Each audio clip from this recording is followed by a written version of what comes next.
All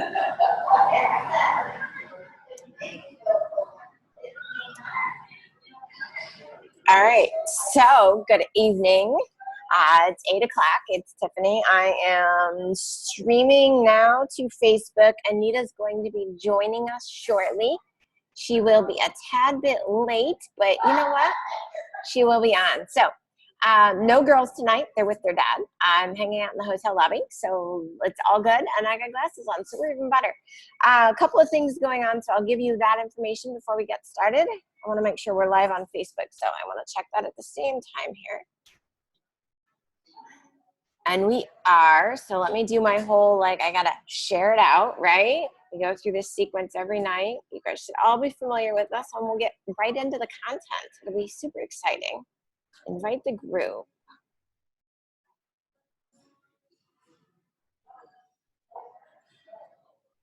So you basically open the video on your phone while you're doing a live stream, if anybody's ever curious, and you share video, and you invite people out to watch it.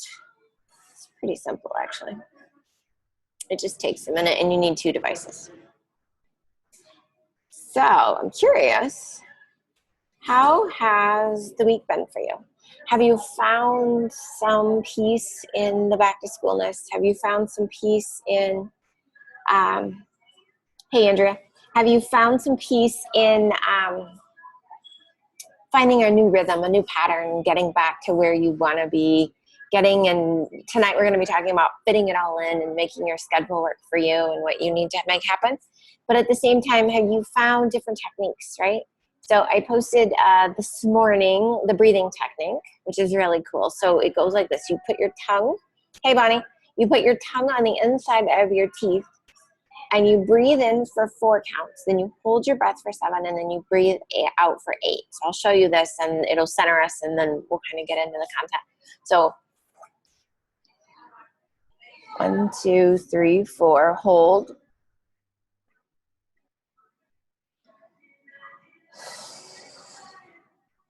And then it's out for 8 with your tongue kind of not pushing, but at least up touching the inside of your mouth. And then you repeat that 4 times and it basically recenters yourself. It also activates your vagus nerve, and your vagus nerve then will go and travel up and activate your frontal lobe. So you kind of get some re-creativity and re-synergy and re-everything else. So we focused on water this week. I do want to thank you guys for joining us in the group and sharing, and you know, and the experts that were here as well. And like I said, Anita's had a little bit of an emergency. She left me a message. She will be joining us shortly. She had to go rescue her husband. I think his car broke down, which I'm sorry to hear, but I know she'll be on. So let's talk about fitting it all in and finding out how that works, right? And I'm going to be interested to get her perspective on it as the inner scoping and interpersonal expert. For myself, people always ask me, I actually got this question today, I don't know how you do all that stuff. You're like Superwoman. And I'm like, no, I'm just normal. I'm just me, right? And it sounds crazy sometimes to the outside world looking in, like you know, so let's focus for a minute. I'll just kind of give you everything that I do in a day, right? And then you guys will be like, oh, wow. Maybe not. Maybe you'll be like, oh, I do more than that. But anyway, so everything I kind of do in the day. I get up in the morning, I get a workout, I prepare a hot breakfast for my daughters, I get them ready, I do their hair, I send them to school, I get myself ready. I either go to a corporate office and do job transition coaching, or I go to my home office and I work on the mom certified stuff. I talk to coaching clients every day. I do Facebook accountability posting. I cook dinner. This is not in any specific order, a hot meal. I eat lunch. I already said I work out, right? We water the garden every day. We check the mailbox. We pick vegetables. We pick up kids from school. We run them around to the pool and everything else. We do live streaming. We do all kinds of Facebook stuff. We interact all day long with people. We answer emails. What else? I don't know. I sometimes clean my house. Most of the time I don't. People are just, it is what it is. Right. And then I do an Epsom salt soak. I drink 64 ounces of water a day. I try to walk 10,000 steps a day. Most of the time I get around 8,000. And the list goes on and on and on. And people are like, oh my goodness. And then I travel on the weekends, right? And they're like, how do you do all that? So tonight we're talking about fitting it all in, focusing on what you want to focus on, getting rid of the stuff you don't need to focus on, and finding a way to make it happen without getting overwhelmed. And sometimes overwhelmness happens. And that's when you have to re-look inside. And there's actually a great book by Lisa Turkis, who runs Proverbs 31 Ministries. It's a women's ministry group. And she talks about your best yes. And I wish I had the book with me because I'd quote it for you, but I don't. But she talks about when there's things that you have to fit in your day, right? So you have to look and say, do I have space for it? Does it bring me joy? Is it something I would want to do? And is it beneficial, right? So do you have physical space and mental space? Is it something that brings you joy and will make your heart sing?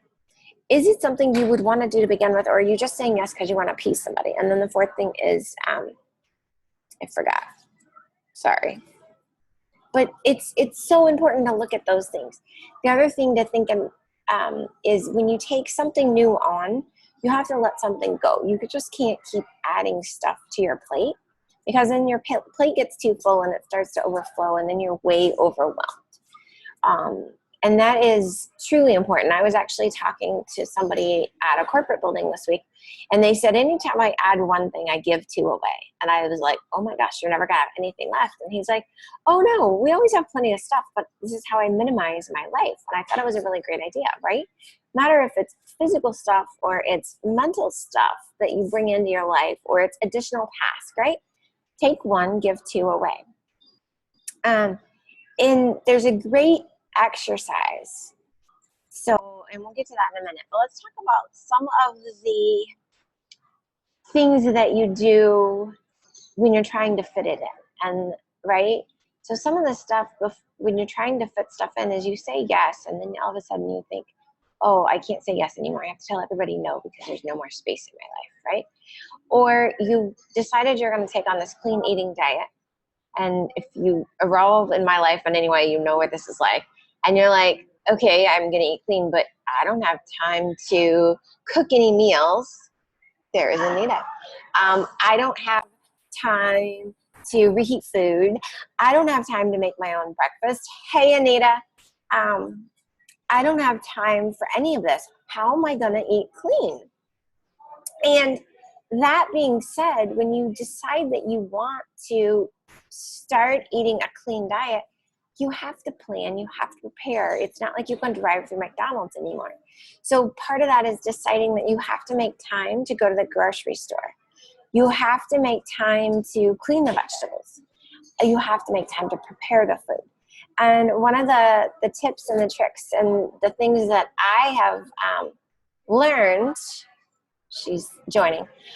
One of the things that I have learned is that you have to prep, and you have to set 2 to 3 hours aside a week. One, to go to the store, and depending on how savvy you are, it might take you 2 hours at the grocery store until you get up to speed. And then another 2 hours to kind of clean the vegetables, clean the fruit, prepare the stuff, and get it prepackaged, right? People call it batch cooking or whatever. But I can hear you, Anita. I just can't see you. So batch cooking is truly a lifesaver when it comes to busy weeks. Batch cooking can happen on a Sunday. Batch cooking can happen on a Saturday. You can even batch cook on a Monday if you need to, or a Tuesday. Knowing that, oh, it says the video is disabled. Odd. Let's see here. I didn't want to interrupt you. You were doing. I'm listening and I'm loving what I'm hearing. But in case you need to figure out how to fix it. More. Change role to attendee. No. Make host. That doesn't work. That's crazy. No. That's weird. Let me see here.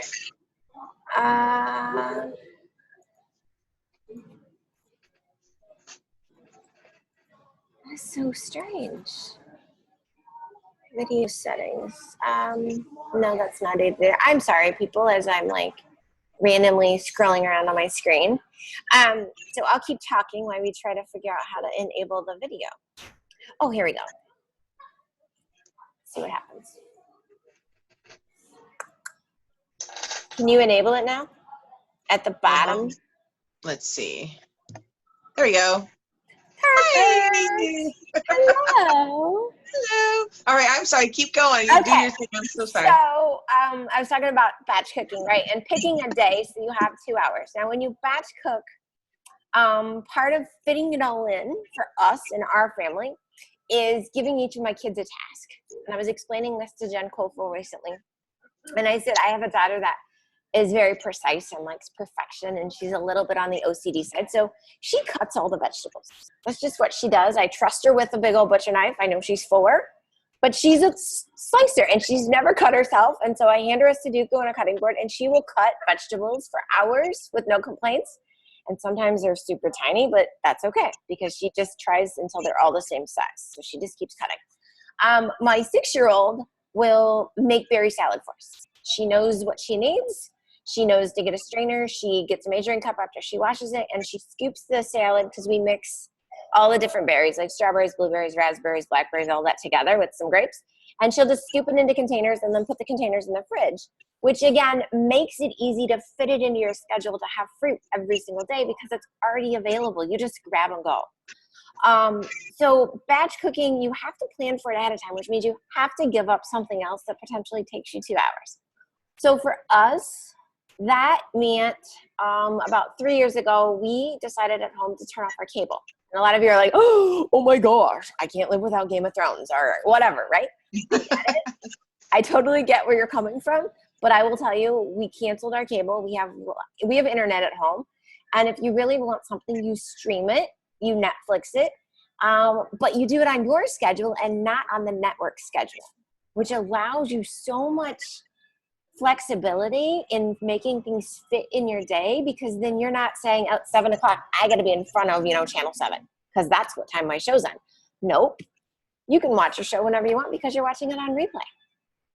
And a lot of other people are going to be like, I don't think I can do that. I don't want you to say you can't do it. I would challenge you to try it for a month and really see if it works for you. But a lot of people, when I was telling you at the beginning, they're like, how do you do everything you do?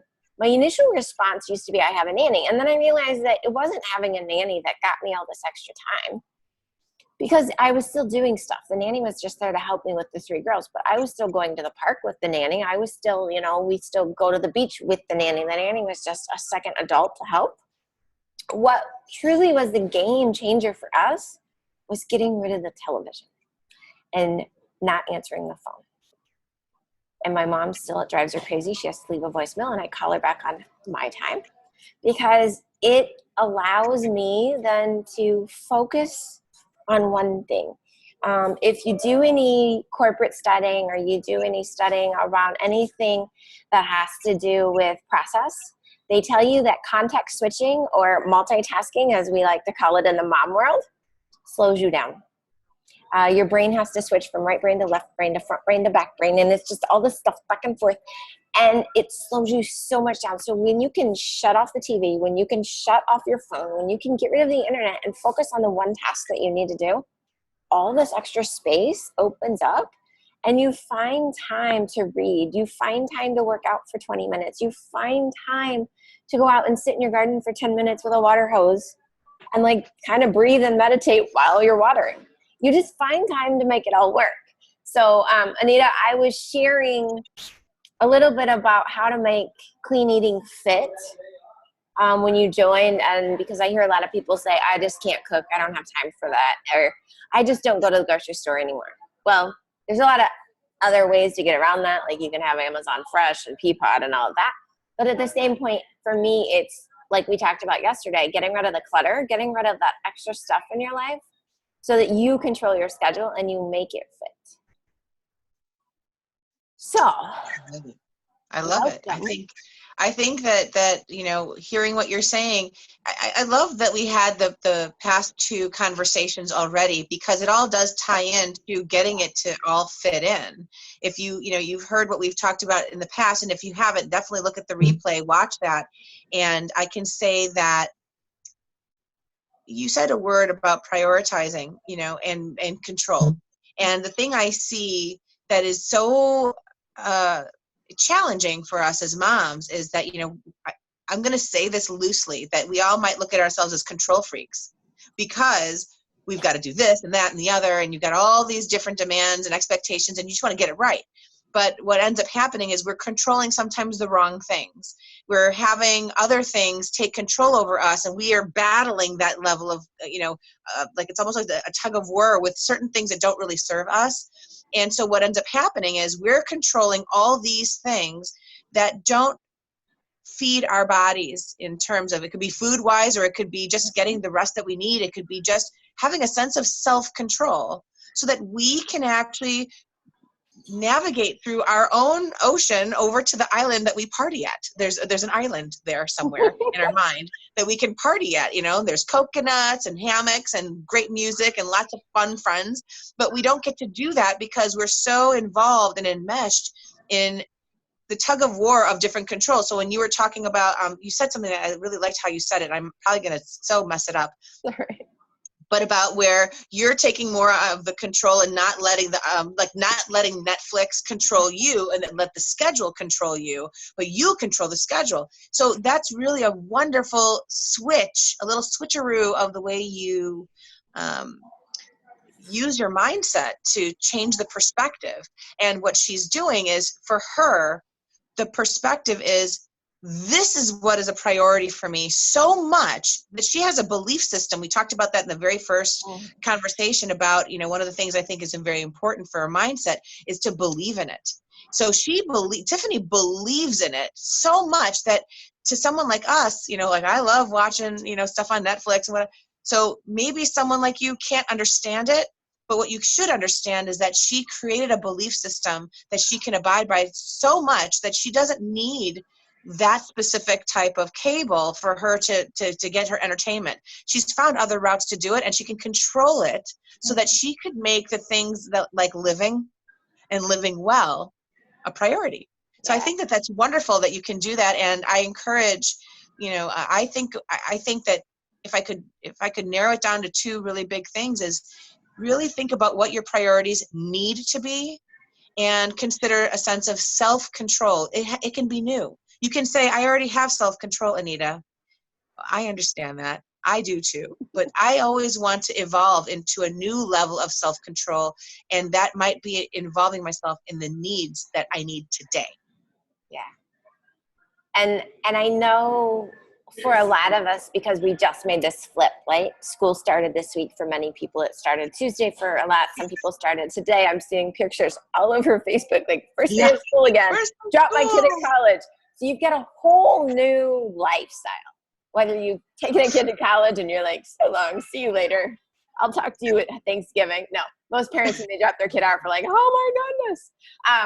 Or you've got like, oh, I have my 9 to 12 back. What am I going to do with it, right? But I think it's so important to not just fill it up with clutter again.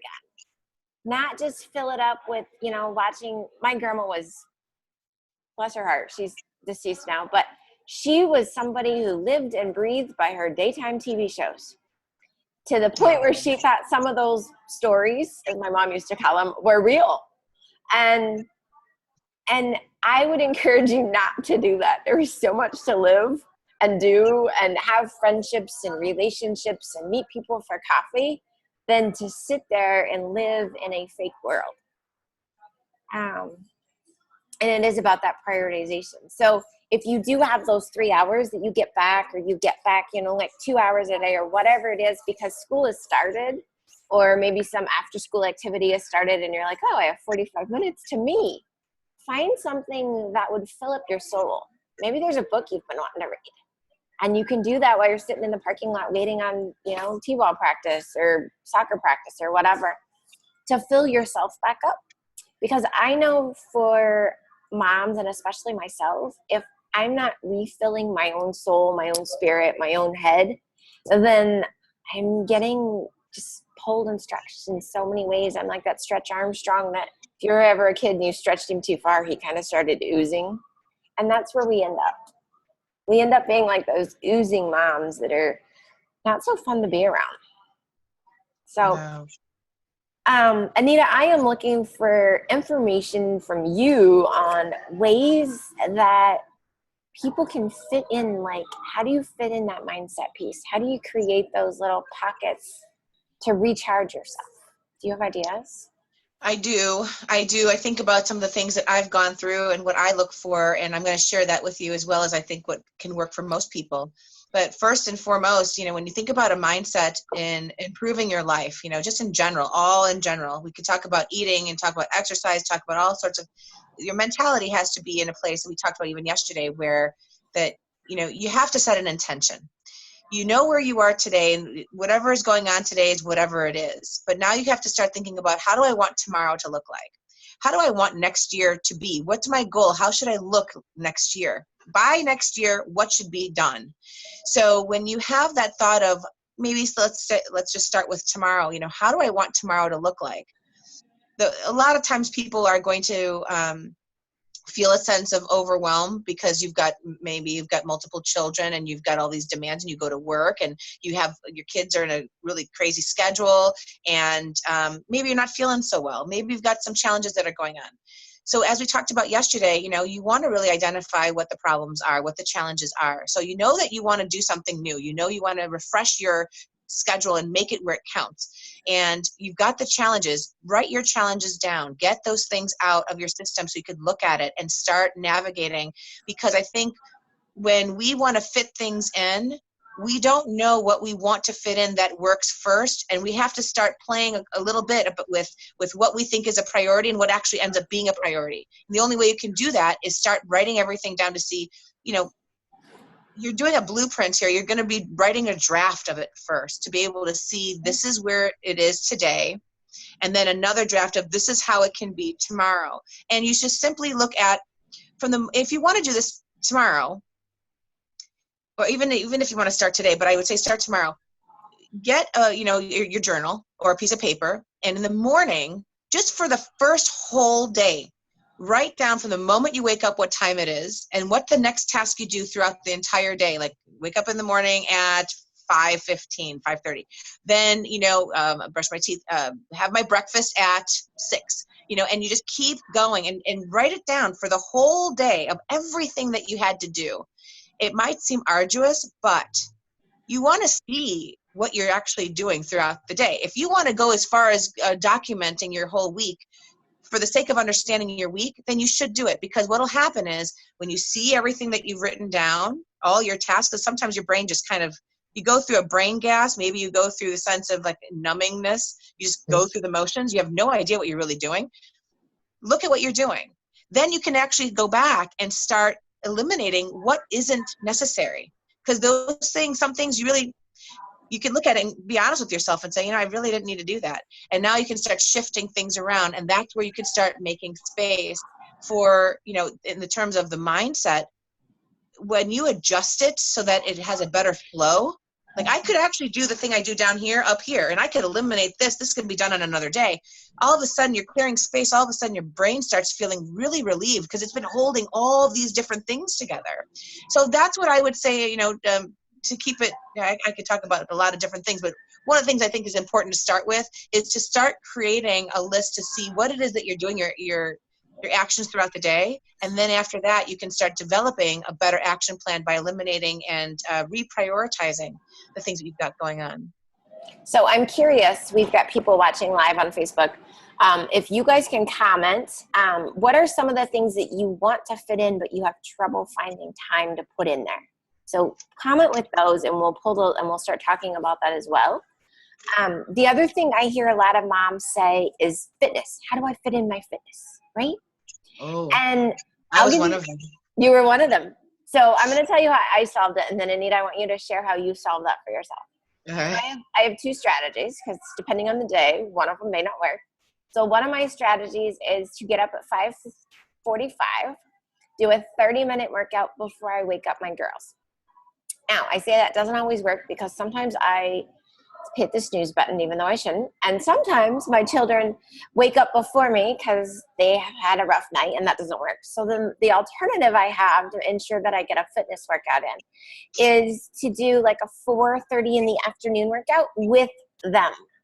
And if we're doing it in the afternoon, it tends to be more dance, cardio, or yoga because they can participate and they're not going to get injured or hurt because there's no weightlifting.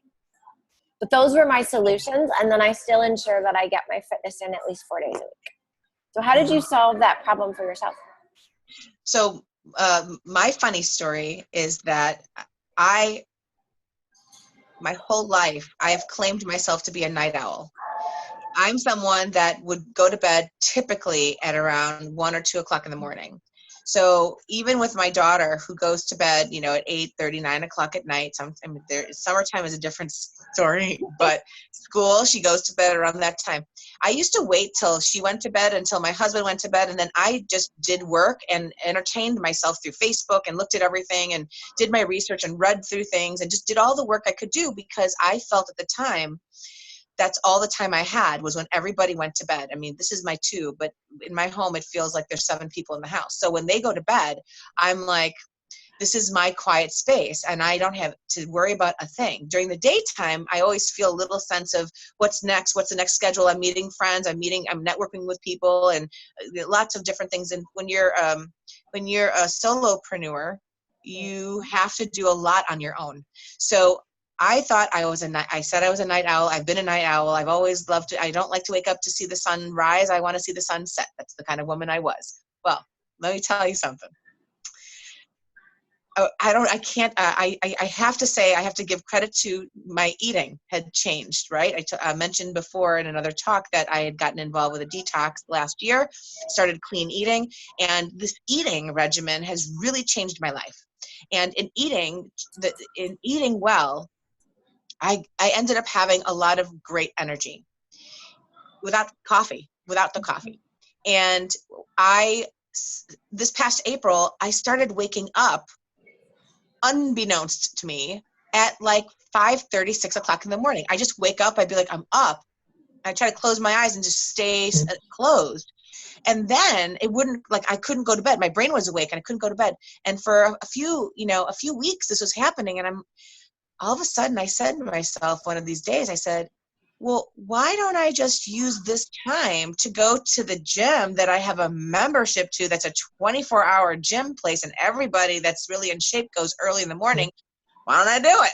And I never, ever, ever, ever imagined seeing me, Anita Myers, getting in a car at like 5:30 in the morning and going to work out. But I did. And I had made a pact. I talked about accountability yesterday, having someone hold you accountable. I have a girlfriend of mine who is a leader in her own right, fantastic leader. And when I sit and have talks with her, we talked about fitness, and she was on the same thing with me. And we got to get fit. We got to, and the thing is about consistency. The key is with everything, eating, exercise, consistency. So we made a deal with each other, and I'm going to encourage you, if you are someone that wants to do this, if you feel a sense of motivation, find that friend if you can, and have them hold you accountable. What we did was we said to ourselves that every day starting tomorrow, we are going to find a way to move for 45 minutes that would cause a sweat. That's all we said. We didn't want to be specific. We just needed to move and have it cause a sweat for 45 minutes, be it whatever you want it to be. Well, for me, I would go to the health club and I would go on the treadmill or I'd go on the elliptical, but every day it had to be 45 minutes. What we would do is we would take a picture of ourselves before and a picture of ourselves after, and we would text it to each other so they could see how we are with our hair up and then how we are sweaty and nasty. But we knew, because we're friends, that we could do that and it was fine. But doing that, because of all the different ways I've been trying to be more fit and lose some pounds, I saw that by rearranging my schedule, doing it in the morning, changed the whole game for me and made my whole day that much more productive. I got back home. My daughter was still asleep. My husband's still asleep. I take my shower. I'm done. I'm ready to go. I feel fantastic. And the rest of the day became productive. And I ended up losing quite a bit of pounds. And I'm still on my way of losing more. But The consistency was important, and to be able to reprioritize it to the morning. And you said something about when you couldn't go. Mm-hmm. There have been times where I couldn't go, and I felt that moving every day for 45 minutes had to be my priority. It was a belief. I saw what it was doing to me, and I didn't want to stop it. So yes, I did the same thing that she did. I would take my daughter with me, and she would hang out while I went and exercised. But you know what? It's 45 minutes. It's not, at first I was feeling bad about it. So as a mom, sometimes you're like, oh, I don't want to drag my daughter or my son.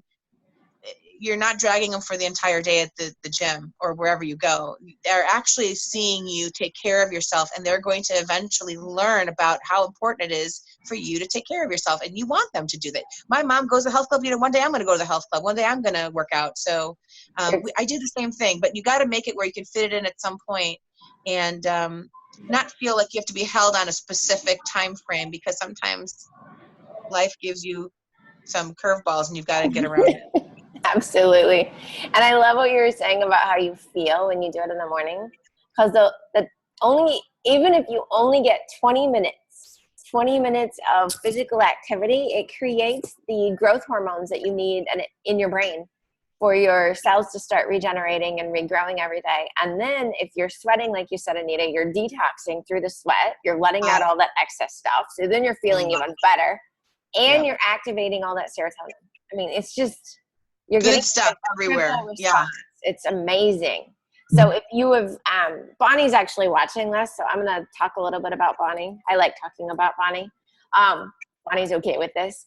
Bonnie is one of my actual clients, and Bonnie has an autoimmune disease, and she reached out to me because she needed to be able to get off her couch. And a lot of us are like, what? But when you have somebody that has RA, or you've got a celiac, or you've got something else going on, sometimes the best feeling is just sitting on your couch because it hurts to move. Mm-hmm. And Bonnie's thing was that she wanted to have the energy and the physical well-being enough that she could at least get up and play with her granddaughters. And that's a lot for people, right? You've got grandkids, you've got children, and to get up and be able to do something with them, it takes a lot of energy. I mean, I know this. I have toddlers still. It takes a lot of energy. And so through clean eating and starting to just stretch and do some flex, in about 3 months, less than 3 months, she was feeling so good. Now it's been a year, almost exactly. Bonnie hikes 3 to 5 miles a day in the mountains. And to know that a year ago, she was the lady that couldn't get off the couch, That's inspirational. That's wonderful, Bonnie. You just have to start somewhere. That little change. And I always say, even if it's in your schedule, find 5 minutes, walk to your mailbox, right? Or, and I know we're still on the fitness thing, right? Or if you go to the store, park in the last parking spot furthest away and walk into the store, because at least you're starting to get some exercise and activity, so you can work up to actually feeling like you can go to the gym. Because I do hear a lot of moms say, I just don't have the energy to go to the gym. And I understand that too, because I've been there. I didn't restart working out until Josie was a year old. And it was forced in the very beginning. It was forced because I knew I had to do it. But now if I don't do it, I'm like, oh my goodness, I'm missing out on all that good feeling stuff, that stuff that makes you smile and happy. So I think it's great. Yeah, it makes a big difference. It makes a big difference when you start off. A lot of times it happens to me too. You start off where you wake up and your brain just is tired and you think, I can't go to the gym. But if you go, you don't have to hold yourself to a specific workout. Just go and move. Right. When you do that, at least you're giving yourself some good stuff that you just heard Tiffany explain. And you can leave saying, I accomplished it. Was it a hard workout? It might not have been as hard as the last one, but you leave knowing that you've accomplished it. And that's the whole goal, to be able to keep moving and making the time, because you want to be able to have a belief as to why this is important. Why are people going and exercising? And some people just don't finish. They go, in January, all the memberships are skyrocketing, but by March, people kind of, it fades out. Right. So you want to be that someone who says, I'm not going to be that person. I'm going to keep going all the way through. However you work out, it doesn't have to be at a club. But if you say, I'm going to run every day, or I'm going to walk every day, then just do it. Do it and get it through. The other thing I want you guys to know, and I want this to be sincere. is we go and we look on Pinterest as the mom and we see like, oh, they do all these pictures. They did these signs for back to school. They do these chalkboards. They pack the perfect lunch. You don't have to be that perfect mom. You just have to be the mom that your kid loves and that your kid wants to hug on and they want to cuddle with. And if that's the messy mom or that's the mom that packs the paper bag instead of the cute little bento box, that's fine. I don't want anybody to feel like I'm not good enough to be like perfect and you overbook your schedule trying to be that next level because you saw something on Pinterest. And I don't want you, I mean, and it's hard. I get it. It's hard to like let go of stuff. And I think I call it like the first child syndrome, right? We have our first kid and we're like, oh, we're going to be perfect. And I cloth diapered. It's crazy, but I did, you know, and you make sure you make the baby food and you do all this crazy stuff. I can tell you by my third child, yes, she broke her bone. She's the only one that's broken a bone because at that point, by number 3, it was like, hey, you're fine. Go do what you want. And we weren't like, I am not a helicopter parent by any means, but she's okay. Her arm healed. It's not a big deal. But I think that we have to be able to let go and realize that we're not going to be able to do everything perfectly throughout the whole day. And your child is still going to love you. Yeah. Yeah. You know, it's funny you say these things. I'm just laughing because, you know, when you do, I admire moms who they feel like that's their priority and they want to do those really wonderful gestures to show their kid that they love them and they open it up. It's like, wow, look at this wonderful, beautiful setup. But I remember I'm laughing to myself because I remember on Facebook, there was a picture of how it starts in the first of the school year where the lunch is just so beautiful and adorable and so cute. And then get to the end, and it's like, here's your food, and just throw it in there in bags and could care less, you know. And the thing is it shows that I know that there's moms that go through that because you want it to start off really good on a good note, but then life gets normal again and you've got so much going on. So instead of going from one extreme to another, if you see yourself being that kind of a mom that goes from one extreme where you're like, this is the most perfect lunch and everything's in order and everything looks wonderful because I saw it on Pinterest and I love the idea and it's so creative and you gave it a try. I give you credit for trying that.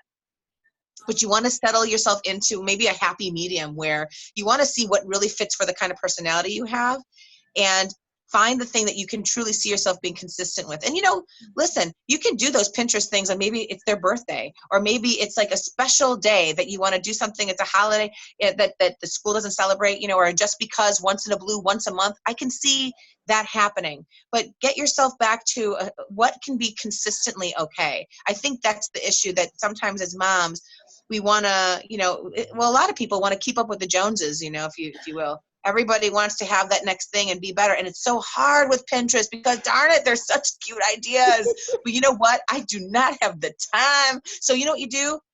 You create what's special that's between you and your kid that your child isn't looking at Pinterest. Your child's looking at you, that you did this. Now I'll give you my only thing that I do with my daughter that I find I've seen that became special. I didn't realize it would be so special, but it was something from me to her. I mean, I just use Post-it notes, just regular Post-it notes. Okay, sometimes I might have purple Post-it notes, not the yellow one. But like I have these sticky notes and I'll just write a note to her. It might be like one time I was so, okay, you'd think a note would be like, hi, sweetheart, have a great time at your lunch, love you, and be strong or be smart or whatever. Well, one time I remember I was so not going to write anything. I literally drew a musical note and that's it. Okay, that's my note. I didn't even know what note it was, but I was just like, I gave her a note and then it was supposed to be kind of funny between me and her. But I found out later on that she had been saving all these little notes in a box and she has been saving them ever since. I thought she'd see them and toss it. You know, it's part of the lunch. It's gone in the garbage. She saved them. She brought them back home and she put them in a box. So that between me and her became such a special thing. And this year she started 5th grade. And she says, Mom, will you remember to put a note in my lunchbox? Because she didn't want it to fade away yet. So knock on wood, it doesn't fade, but who Yeah. knew? Who knew? It's a simple thing, not expensive. It wasn't really foofy. It was just a note that just said something from her mom to her. So during lunchtime, there's a connection between me and her. And it So gave her find strength and something. comfort. Yeah. Yeah. Find what works for I you and your love child. it. And then you brought up, Anita, the whole keeping up with the Joneses. That's the other thing. When we look at our schedule, and I love looking at your schedule on a clock. And I love for people to do this too, right? Draw a circle, map out what your day is currently like in chunks of a pie, like where you spend your time, and then map out what you believe would be that perfect day, right? And in your perfect day, maybe you have time for reading, maybe you have a bubble bath, maybe you have time to go to the park, maybe you have, and then all of a sudden you really realize in your perfect day that you didn't sleep. I don't know. It depends on the person, right? But what you have to realize is that just what you see on the outside of your neighborhood's house, or the mom at the school, or the PTA president, you don't know what's going on behind their doors at home. And so that perfection that you see, or you think like, oh, they can fit it all in their schedule. They're at the gym, they have coffee, they go to practice, they take their kid to music. You're thinking, oh my goodness, they have this perfect little life. And I am going to basically call somebody out, but she won't be bad. So my daughter's tutor works at the preschool, has 3 boys, takes them to music, Kinderstop, does all this stuff, and they go to golf, and they, from the outside looking in, you start to be jealous of this woman. And then she tutors kids on the side, and you're like, how in the heck? Her kids are perfectly behaved, they do all this stuff, she tutors, she teaches half a day, like how does it all work? Then you actually go to her house one day and you're like, oh, they don't fold their laundry, they don't clean their table, they don't.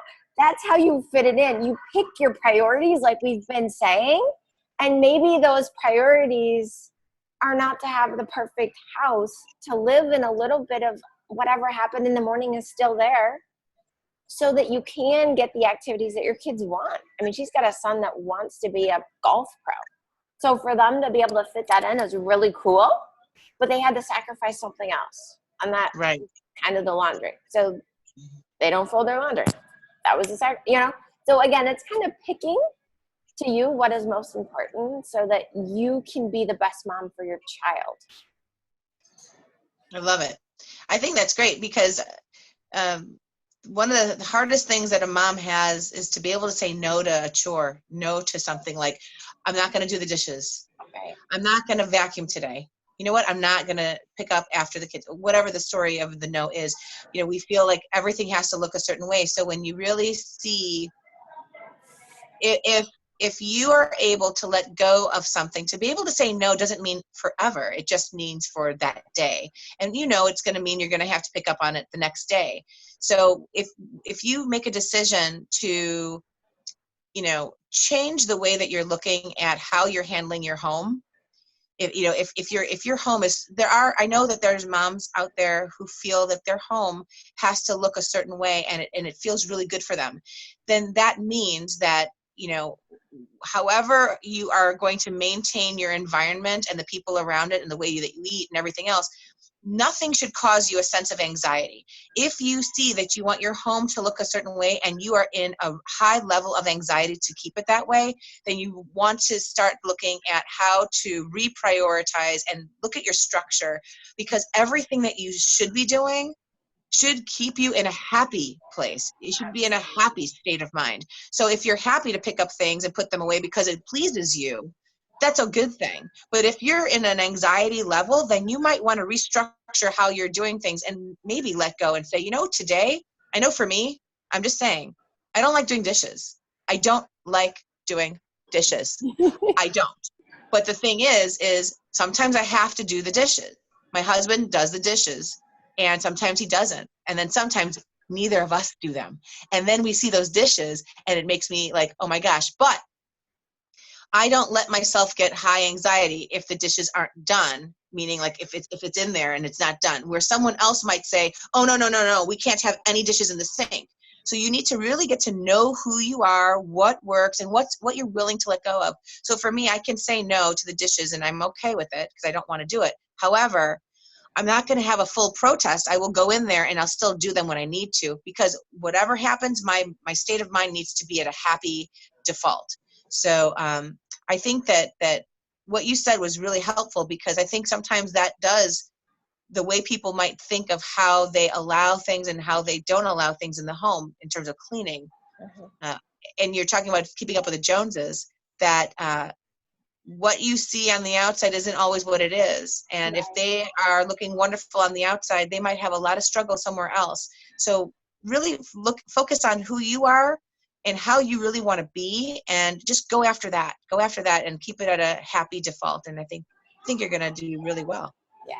Bonnie commented, Anita, and said that I text my daughter a goofy message every day, and she's in college in Wisconsin still. And Bonnie's actually in Georgia.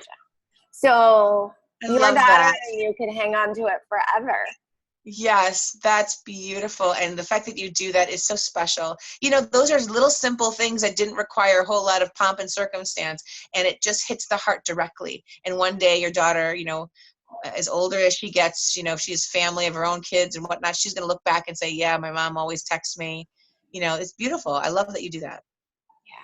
Yeah. So one thing you want to do, I know we're getting closer to the end, but one thing you want to do in your day is you want to find an everyday miracle, right? And people are like, oh, miracles don't happen. Yes, they do. Because miracles may not be that, you know, water turns into wine every single day, or, you know, but an everyday miracle might be that you see a rainbow, or there's a flower in bloom, or, you know, there was a little butterfly, or there was a cardinal on a branch. Those little, our family calls them everyday miracles. They're like little moments. They don't have to be memories. They're just moments in the day where you can take a breath and experience a little bit of joy from the outside. And sometimes that everyday miracle is just somebody holding the door open for you, or somebody on the street smiling at you instead of looking down at the ground as they walk by you. So I would encourage you to look for one of those every day, because there's something that you can then have gratitude for, and realize that there is still love and peace and humanity around us. And it's something to teach your kids, to be honest, because it brings you centering back, and it gives you a spot in your day when you might be overwhelmed, your schedule might be full, to be like, I have these 5 seconds, and there's my little miracle for today. So I do want to share those with you. That's something, we actually have an everyday miracle jar at home now, with sticky notes. And so when little things like that happen, whether it's me or the girls, they can write it down and put it in a jar. And we like to have a full jar. So, and it just sits on a bookshelf at home. I love it. I love it. We have a jar too. We do the same thing. I think it's, you know, find the thing that works for you, the blessing jar, miracle jar. You know, I love that you do that, Tiffany, and I hope more and more of you find a way to do it. You could do it where she gave the example of putting it on paper, and just remembering it that way is beautiful. I know that if you are internet savvy and social media hungry, there used to be something once upon a time that was called, it's a project from another company, but it was called 100 Happy Days. And that's what I got myself involved in, because I thought it was great.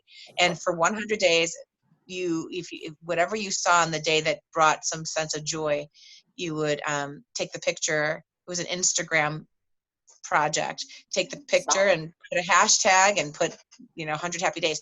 But you don't have to do the 100 happy days. You can create your own for your family. Call it whatever you want to call it. If you are on the social media hype, just create something of your own, and maybe say it's a 365-day thing. Maybe it can be called, Happy Moments 365, and just, it's yours, or your family name 365. Every time something good happens every single day for 365 days. I think refocusing to something that really is good in your life is going to help you remember it. At the end of the day, you can say, man, I focused on some really good things, good moments, good memories, and takes you away from the challenges that like to seep in and try to distract you from really mostly a good day. Yeah, absolutely. Absolutely. Any last tips on fitting things into your day that work for you, Anita? Yes. Number one for me, and I know it's worked for others, is we tend to put appointments for the doctor and appointments for the dentist, and even get our hair done in the calendar of our phone or whatever calendar that you use. How about adding in the tasks that you want to get done in that calendar as just as important as all the other important meetings that you have? So this way you fit it in your day. You look at your calendar. I mean, I think now most people use their smartphone to use the calendar. So you can look at that and you can identify it with identify the task with a color, a specific color that this has to get done, and fit it in between your day. If you know it takes only 15 minutes, then put it in between this appointment and this appointment and make it count. Suddenly you get the reminder while you're working and you're running around. You say, this is the next thing that showed up. So now you can do it because it's in your calendar, and it comes and tells you you need to put the load of laundry in when you come home from dropping off your kid to now going out to go grocery shopping. Throw that load of laundry, and you're going to have the smarts when you look at your actions of what you do for the whole day that I mentioned earlier. You're going to know what you're going to be doing. So you can fit things in between and put it in your calendar. And there was one other thing. Try to clump up the same types of tasks together, that, whether it's in the same room, like if it's about picking up certain things and putting something away, and it's all in the same room, so that you're not going over to this room for 1 second, going up there for the next one, going back down to this one. You're wasting a lot of time. So I would look at how I could kind of clump certain tasks together, so that gives me a chance to get it all done in one area first, and then go to the next location and accomplish it. The last thing I would say is how you view it mentally. Don't view these things as challenges and chores, because that gives us a negative feeling in our system. I encourage you to maybe look at it as an adventure and a mission to accomplish, because you're warriors. And if you look at it as an adventure or a mission, suddenly it's not so bad. It's like, I got to do it. And then when you're done, it's like, boom, did it. And you feel really good about it. So turn the way you view the things you have to do from, you're a slave to things, to you're a mighty warrior that has to get it done because you're in charge of your life. You are the CEO of your company, the company being your home and you. So that's what I'll leave you with. I love that. Love it, love it, love it. The only thing that I would say is if it really causes you tremendous stress and anxiety, and it can be done cheap, hire it out. Yeah. Pay somebody else to do it and be done with it. And I know that sounds crazy, but sometimes that is the saving grace. It is. I love it. I just did it this year. I just got a cleaning service that comes once a month for me, because I do most of the cleaning. But when they show up for that once a month, boy, let me tell you, it was worth it. It feels great. I'm happier. Feels better. I want you guys to know that I did post the videos on YouTube, so you can go find those on my YouTube page, and I shared those on Facebook today, so you can share these out to people that you're like, when you were watching them this week, you thought, oh, so-and-so needs to know this tip, or so-and-so needs to know this, or, oh, my group would so benefit from this, right? Maybe you've got a mom's group, a women's group, a prayer group, whatever it is, right? Feel free to share these videos out. We would encourage you to do that. I think the more people that have, and especially the more moms that have the information and can connect and put things into practice is so beneficial. And then I want you to know that if you've got questions or you've got follow-up, you've got contact information, and Anita will share it again, like reach out, schedule an appointment. We're here to help you, right? Do you want to, I know we do this every night, but tell them how to find you, because sometimes they didn't see video 1 and 2. Right. Well, one way you can find me is simply giving me a call or text me. My phone number is 847-571-4710. Just let me know who you are, that you are a part of this group, and I will arrange a time to talk with you. I love to have that talk with you. And you can also find me on the website, which is my website address is interscopeconsulting.com. And that's INNERSCOPE consulting.com. On Facebook, you can also find me through Interscope Consulting, and you'll see a picture of my face. You'll see that that's her, because I think that there's another company out there somewhere, but you'll know which one it is. But you can find me on there and connect with me, or you can always talk to Tiffany, and she'll be able to connect you to me too. I look forward to talking to any and all of you. Awesome. I'm so, so thankful you joined up this week to do this. This information and content, it's been, Thank you so to much for having me, me. like, just uplifting even. I mean, we've had our own struggles with back to school this year, and I knew I needed to do this, and I really appreciate your patience, Anita, and helping me get this together and off and running. Um, My pleasure. Thank you so much. I really enjoyed it. Thank you for holding this. Oh, thank you. The other thing I want you guys to know, as part of the group, I posted in the rules, or if you want to call them rules, on the final day, which would be tomorrow, if you have a service that can help another mom, feel free to share it. I didn't want people sharing things throughout the whole week, but I want you to know tomorrow if you offer a service, or if you've got a bonus right now that you're doing, or a free download that you can help somebody, as long as it is value add and it is helpful, share that tomorrow with the group, because somebody might be looking for what you have to offer. Okay? If you're looking for my stuff, you can reach out to me through the Back to Mom group. You can find me at gfmomcertified.com. You can find me on Instagram, Twitter, Pinterest. Don't go to Pinterest and get overwhelmed. Please don't. There's a lot of stuff there. And you can even, like, if you're looking for easy back to school recipes and things like that, or birthday party planning, just hop over to Amazon, put in Tiffany Hinton, and you'll find all of your resources there as well. I do want to thank you for joining us tonight. Thank you for joining us actually for 1, 2, and 3. And I'll get this one on YouTube as well, probably tomorrow or Saturday, so you'll be able to have it as well. And if you've got any questions, post them below the video right here on Facebook, and we will get your questions answered and addressed. And we really, really, really, really thank you for joining us. And I hope you found value and you found something you could take away. All right, bye. Bye.